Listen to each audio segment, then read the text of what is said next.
back. Donna Hartnett's letter to the Irish Independent newspaper this week on water charges catapulted her into the spotlight. Our Southern correspondent Paul Byrne has been speaking to the Cork mother of two, who says her family have taken enough financial pain. Has Enda Kenny or any government minister ever sat down, cried and asked themselves, how are we going to afford this bill or that bill, asks Donna. She feels it's time the government sat up and listened to the people. I feel that their response to the march, particularly the most recent one, is inadequate. You know, the people have said, we're already paying for water, we're not paying again.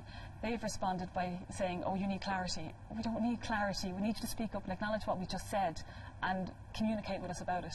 Water charges are a step too far, says the mother of two. I think you need to remember that the people are hurting out there, and Enda Kenny and Michael Noonan tossing out jibes about it being a minuscule amount and people's mobile phones. That is not helpful. We need people to listen. We want to work with you. We're aware that this country is in trouble still financially. We're aware that we all need to dig in to do it. But at what cost and how far does this have to go? In a letter to the Irish Independent that has gone viral, Donna writes, "No one will ever stand over my grave and say, wasn't she great at paying her water tax? But it will be at that exact moment that my children will evaluate the quality and years I gave them." I was just in bed one night and I just put pen to paper and I just got out everything that was inside. I felt so frustrated. I felt I didn't have a choice in my own life. I am a person who just wants to work. I want to pay my taxes. I want to be a good citizen. But I think it's just the system as it stands, it makes that completely impossible.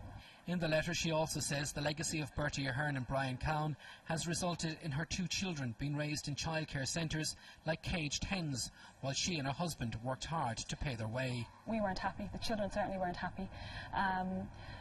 We just couldn't understand what we weren't anywhere more better off at the end of the month. In fact, we were worse off. We were going into savings to cover childcare. It's just completely unworkable. Originally from Dublin and now living in Cork, Donna has since quit her job. A decision, she says, which wasn't easy to make. My husband and I, we weren't brought up to avoid any sort of charges. I want to stand up for what I don't believe is right. However, we'll continue to work hard to pay and keep on top of our bills, but it's just going to make life a little bit harder for us, but a little bit easier for our children because I'll be at home during the day. Donna's husband is still working, but they won't be paying their water charges. They're now looking forward to Christmas, unlike last year, when every present was bought online because they didn't have time to go shopping as a family.